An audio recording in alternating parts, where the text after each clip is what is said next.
propostas para que possa mandar esse jogo em outros lugares, né?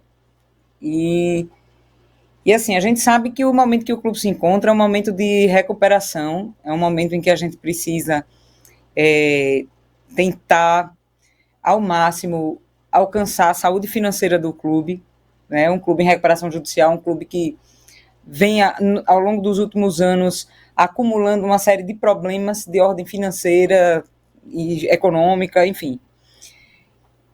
E chegamos nas oitavas, né, da Copa do Brasil. Dos 92 clubes, restaram 16, e o CSA é um deles. E isso engrandece muito o futebol alagoano, até porque o CRB também está, então Alagoas realmente ficou gigante nessa competição, que é uma das mais importantes do calendário do futebol nacional. E quando nós soubemos que o adversário seria o Vasco, eu particularmente vibrei, porque eu sabia que seria um jogo com público, né? Com busca, com demanda, com receita, com bilheteria, e a gente precisa disso. E no momento, o estado de Alagoas tem o Rei Pelé, que é o nosso estádio adorado, né? Todos têm uma relação de afeto com o Rei Pelé. É um patrimônio imaterial, cultural, esportivo, mas é um estádio antigo, um estádio que passa, no momento, por reformas, né? E essas reformas elas terminam limitando muito a capacidade do estádio. Hoje o estádio tem uma capacidade de 15 mil pessoas e, e isso restringe muito a nossa possibilidade de receita. Né? E nós temos um parâmetro muito claro, que foi o jogo do CRB contra o Santos, que teve recorde de público, mas o lucro foi de 700 mil reais. Então o teto a gente já sabe qual é. E o CSA, ele, como eu falei, ele precisa e ele vem se mantendo organicamente do seu futebol, do peso da sua camisa, da sua tradição, da sua torcida. Então, quais as receitas que entram no clube são sócio-torcedor, os ingressos que são vendidos, os patrocínios privados, públicos e, enfim, a gente não pode abrir mão da possibilidade de alcançar uma maior soma para dentro dos cofres do clube. Então começaram a surgir, de fato, propostas para que a gente pudesse levar esse jogo para outro lugar. Mas nós sabemos também que existe o fator esportivo, que a nossa torcida é uma torcida que impulsiona o time, e não é só a torcida, tá? O nosso time sente falta da torcida também, porque hoje a gente tem um time que se identifica com o torcedor azulino, e a gente vê a nossa diferença jogando dentro de casa, jogando fora de casa. São muitos fatores que a gente precisa levar em consideração, mas apostar realmente na presença do torcedor é a nossa opção. Agora, o torcedor ele tem que comparecer. E ele tem que comparecer com a consciência de que a gente vai ter que vender ingresso, a gente vai ter que ampliar o número de sócios, a gente realmente vai ter que limitar ao máximo as gratuidades para as gratuidades legais, porque nós temos um estádio com a capacidade reduzida. Hoje nós estivemos com o governador Paulo Dantas, tá? E foi um momento muito positivo, em que o governador assumiu o compromisso com os dois clubes que estão nas oitavas de final e que vão ter essa mesma demanda de público, tá? E de receita e de renda.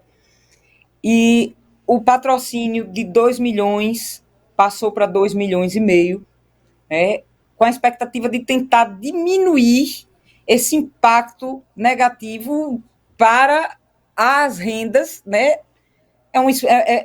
O estádio passa por reforma, tem uma capacidade reduzida, então o Estado está tentando dar uma compensação com ampliação em 500 mil desse patrocínio. Então é uma medida que vem e que ajuda bastante, né, os dois clubes. Mas, além disso, a gente realmente vai precisar buscar do torcedor esse compromisso que o torcedor compareça, que compre o ingresso, que faça o seu sócio. A gente realmente tem feito esse apelo para que o torcedor seja o 12º jogador, principalmente nessa reta aí que a gente final, né, a gente vai entrar aí já na segunda fase aí né, no retorno aí da Série C. A gente precisa do torcedor presente nos jogos para que a gente busque o acesso incessantemente, e também nesse jogo de grande apelo de público que é do Vasco, tá? E assim, a decisão foi realmente essa, de fazermos esse jogo aqui. E estamos buscando alternativas, inclusive com patrocinadores do clube, para ver se realmente os patrocinadores podem ser parceiros, né? E garantir aí pelo menos uma receita aí que a gente possa ter essa margem de segurança. Desde já digo que o sócio-torcedor não vai ter sua situação alterada, permanece da mesma forma. Então, o sócio-torcedor tem a entrada no estádio, como sempre teve, mas as gratuidades, a gente também vai ter um maior controle para que elas fiquem restritas realmente às gratuidades legais. Presidente, a gente entendeu tudo o que a senhora falou, a senhora explicou tudo direitinho, não é? Agora, o CSA e o CRB, o parâmetro é esse aí, um lucro de R$700 mil. Então, o governador, com a participação do governo do Estado, da boa vontade do governador Paulo Dantas, a parceria já existe com os patrocinadores. Essa parceria ser fortalecida em função desse jogo, isso dos dois lados, tanto do CRB quanto do CSA. Então, os clubes vão ter essa renda esse lucro de 700 mil vai passar para quanto? Com a presença do governo? Não, vai chegar a quanto? Não, a gente, assim, satisfaz os dois? Isso a gente tem uma expectativa de receita, né? Levando como base o jogo do CRB. Que deu 700 mil. Exato. 700 então, mais 500, Maria. 700 não, mais 500. Né? Só isso? Eu estou falando, exato. E a parceria? Em quem entra a parceria com os patrocinadores? Estamos tentando as parcerias. Então, não tem nada ainda garantido certo. Até 1.200. Isso se a gente conseguir fazer isso se ela vender receita... tudo e bater os 700. Isso. Exatamente. Então, é uma decisão... É uma decisão que não é simples, porque a gente precisa pensar... Também direitinho. Agora, eu estou querendo chegar tudo. Né? Não, ela está tentando... Ela já tem hoje um norte de receita baseado no que o CRB fez, então de 700. O governo entrou atenuando o prejuízo da capacidade limitada com mais 500. E aí ela está tentando com os patrocinadores outras receitas que possam advir de uma promoção desse jogo. Então, para chegar em quanto? Para chegar... Aí é suposição, né? O máximo que puder. O máximo que puder. Mas assim, o que a gente visualiza é que esse jogo é o jogo para isso. A minha pergunta, presidente, é que você tem... Para estar com o governador não é todo dia. Então, esse momento, presidente, será que teve um momento de você e o Marroquim cobrar do governo uma solução? Porque só aí, para atenuar, foi 1 milhão. Quando vai ter uma obra que possa... A gente não está mais falando disso, de a senhora não ter que buscar essas alternativas para compensar financeiramente. Bem, tivemos sim a oportunidade, falamos. Algumas ideias foram tratadas. Estava também o deputado Silvio Camelo e o deputado Marcos Barbosa. E foi muito positivo, por quê? Porque pensamos juntos aí alternativas, inclusive de buscar recursos federais para uma ampliação da capacidade do estádio. Até o secretário de Infraestrutura também...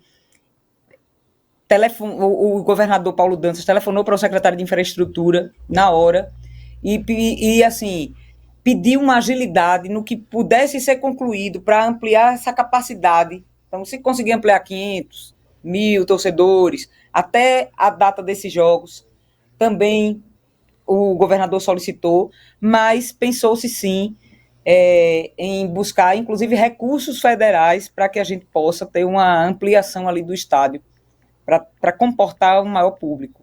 Né? Também, claro, se cogitou a construção de uma arena, mas isso é algo, né, a médio e longo prazos. Mas, de imediato, é a conclusão aí dessas obras estruturais e realmente buscar recursos para tentar ampliar o estádio. Mas essa arena seria, presidente, seria uma arena só do estadual, por exemplo, como é o estádio Rei Pelé? Não, mas seria... isso não saiu do... Isso é não apenas... foi discutido? Não, foi discutido, mas ideias, né, foram dadas, não tem nada realmente concreto. O presidente, em relação à reforma do estádio Rei Pelé, ele estabeleceu, por exemplo, um prazo, porque a gente sabe que, lamentavelmente, o estádio Rei Pelé vive constantemente em reforma. Ele deu também um prazo, a senhora acabou de falar que até provavelmente o dia 30 de julho, quando o jogo do CSA vai acontecer contra a equipe do Vasco, e parabéns também por a senhora ter tomado a decisão de o jogo ser aqui no estádio Rei Pelé. Ontem eu disse aqui e continuo afirmando, para mim o jogo tinha que ser aqui mesmo, e parabéns, porque o torcedor ama o CSA é do torcedor e o torcedor quer muito ver o seu time jogar aqui, principalmente para quem é sócio, para quem vai em jogos pequenos, no jogo grande ele também quer estar presente. Mas enfim, diante dessa situação do Rei Pelé, provavelmente, como a senhora falou, 1.000, 2.000 torcedores, haverá um acréscimo de capacidade. Há também um prazo, ele chegou a falar com o secretário de infraestrutura, eu quero esse estádio pronto daqui a 90 dias, daqui a 120 dias, isso ficou estabelecido também? Ele pediu celeridade máxima, claro, evidentemente, respeitando os processos necessários para que a conclusão dessas etapas de obra aconteçam, né? Certo. Presidente, eu tenho uma outra colocação para fazer com a senhora. Às vezes até o Arne diz que eu sou insistente, mas é a respeito do portal da transparência. Justa. Ótimo, eu acho justa a sua intervenção. A respeito do portal da transparência e também porque um time com a grandeza do CSA tem viajado, isso aqui inclusive uma colocação que o Matheus Guimarães pediu para que eu fizesse, o time do CSA tem viajado com uma delegação grande, com muitos diretores, e por que não tem ido o assessor de comunicação, que é tão importante para divulgar ainda mais a história e toda a glória que o CSA conquistou ao longo dos anos, presidente? Bem, os diretores, eles têm ido, cada um com a sua responsabilidade, né, de sua pasta, buscando negócios, buscando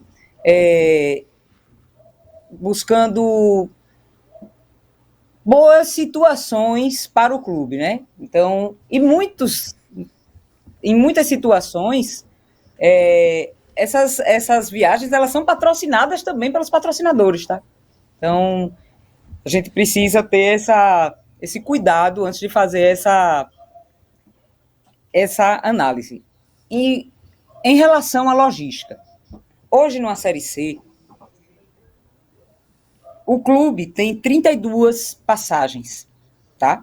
Então, a gente tem aí um time que tem que levar pelo menos 23 jogadores, mais membros da comissão técnica, mais membros da diretoria de futebol. Enfim, quando a gente chega, deu o limite. E nós estamos tentando realmente reduzir ao máximo as despesas do clube. Uma passagem, uma vaga, não custa menos de R$10.000 numa viagem dessa. E a gente está fazendo, sim, conta de tudo. E é desse jeito que a gente vem conseguindo sobreviver e organizar o clube. Então, em muitos momentos a gente vai ter que, de fato, priorizar situações, vai ter que priorizar pessoas, vai ter que fazer uma análise de gestão e tentar encontrar soluções. Por exemplo, o médico também não viaja. A gente contrata o médico nos locais. Então, o que a gente conseguir fazer para diminuir o impacto de despesa financeira, a gente está fazendo. Tá? Presidente, então, a senhora pode falar a respeito, já que eu sei que a senhora tem compromisso, mas falar um pouquinho sobre, principalmente, o aspecto financeiro. A senhora vai realizar uma coletiva de imprensa, é isso, nos próximos dias? E qual é a situação para essa coletiva e também a situação da recuperação judicial do clube? Gostaria que a senhora pudesse ser até mais sintética para ouvir. Eu já deixei bem claro que o meu desejo, desde o primeiro momento, era ter tudo isso aberto, assim, 100%.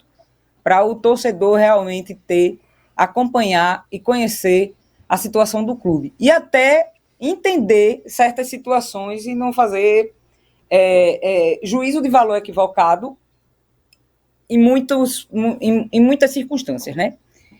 Então, o que é que acontece? O portal da transparência, além de ser um desejo da diretoria, meu e da diretoria, é uma necessidade hoje legal, tá? O clube recebe recursos, inclusive de órgãos federais, municipais, e isso faz parte realmente isso é uma obrigação legal, inclusive, tá? Não vai ser nenhum. Não há. Me falta aqui a palavra. Não há nenhuma honra nisso. É uma obrigação, tá? É uma obrigação a gente ter o portal e estar divulgando. Inclusive, a gente vai querer seguir o modelo do portal da transparência lá do Fortaleza. Agora, o que é que acontece?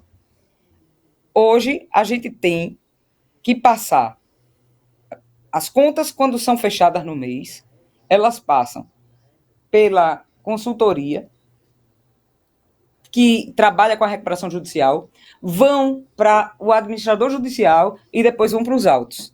Da mesma forma, administrativamente, elas saem da contabilidade, vão para o Conselho Fiscal, e a gente tem hoje um Conselho Fiscal que é formado por 3 auditores, tá? Então, são 3 auditores que olham as minúcias, perguntam tudo, falam tudo, questionam, pedem informações. Aí tem o prazo da contabilidade para prestar essas informações. Então, a gente só pode realmente publicar isso seguindo e respeitando os trâmites. Hoje, o que eu posso dizer é que o ano de 2024 foi fechado, janeiro de 2025 também, fevereiro de 2025 também, e estão sendo enviados para a contabilidade, vai fazer todo esse percurso. E aí, a gente vai realmente lançar e tornar público. E vamos também publicar no Diário Oficial, tá? Porque aí, realmente, a gente cumpre todas as formalidades jurídicas, legais, tudo certinho. Minha pretensão é que a gente, no dia 11 de junho, a gente consiga realmente trazer as contadoras para que elas possam tirar dúvidas, fazer essa publicação. Mas aí eu vou precisar realmente saber se elas vão conseguir, até lá, até a semana que vem, fazer todo esse caminho, cumprir todas essas formalidades, informar todos os órgãos, né, tanto externos quanto internos do clube, para a gente poder fazer isso. Tá bom. Presidente, muito obrigado pela sua presença aqui. A gente sabe que você tem um compromisso, na verdade tem um compromisso social aí, né? Uma festa de aniversário da sua irmã e a gente respeita muito isso. Só disse que queria ficar aqui até 7h30, e 7h30 já é. 7h30 da noite já chegamos nesse horário. Mas diga mais algo, se você tiver mais alguma coisa a acrescentar para o torcedor do CSA, pode fazê-lo, fique à vontade. Se quiser ficar até às 8h, a gente aceita. Dá uma paradinha aqui para o faturamento e continua com a senhora aqui falando. Não, que o torcedor do CSA, ele é fundamental e é o fim, é a finalidade principal de tudo, é a felicidade do torcedor. Eu acho que a gente conseguiu superar desafios muito grandes, não todos, e parece que quanto mais a gente alcança, mais percebe que o caminho é longo, tá? Eu sei que o futebol é muito dinâmico, eu sei que é tudo muito rápido, é tudo muito intenso, mas eu sei que é difícil pedir paciência. Eu odeio quando me pedem paciência também. Eu sou, por natureza, impaciente. Mas o que eu peço para o torcedor é paciência, que compreendam que tudo isso é processo, né? Então a gente vai devagarzinho. Hoje a gente tem realmente, em termos de resultados esportivos, e aí nesse momento destaco aqui a atuação do nosso departamento de futebol, Luciano Lessa, né? O nosso executivo Jadson Oliveira, o Alírio, que é nosso coordenador, e também na base o Anderson Xavier, que a gente vem conseguindo alcançar coisas que há um ano a gente não imaginava que estaria alcançando. Então, eu sinto que o torcedor, ele continua um pouco assim, desconfiado, Não, eu não quero, é aquela história, não, eu não quero acreditar porque eu não quero sofrer outra vez, eu não quero, mas está na hora de a gente quebrar esse gelo, está na hora de a gente perceber o quanto já caminhou, perceber que o clube hoje, para se ter uma ideia, aqui no Rei Pelé, teve uma derrota, em todos os jogos aqui no Rei Pelé, teve uma derrota. Inclusive, é essa estatística que a gente também está levando em consideração para assumir esse prejuízo, não deixa de ser, vai ser um prejuízo financeiro. A gente poderia conseguir uma receita maior se tivesse um estádio maior, se tivesse...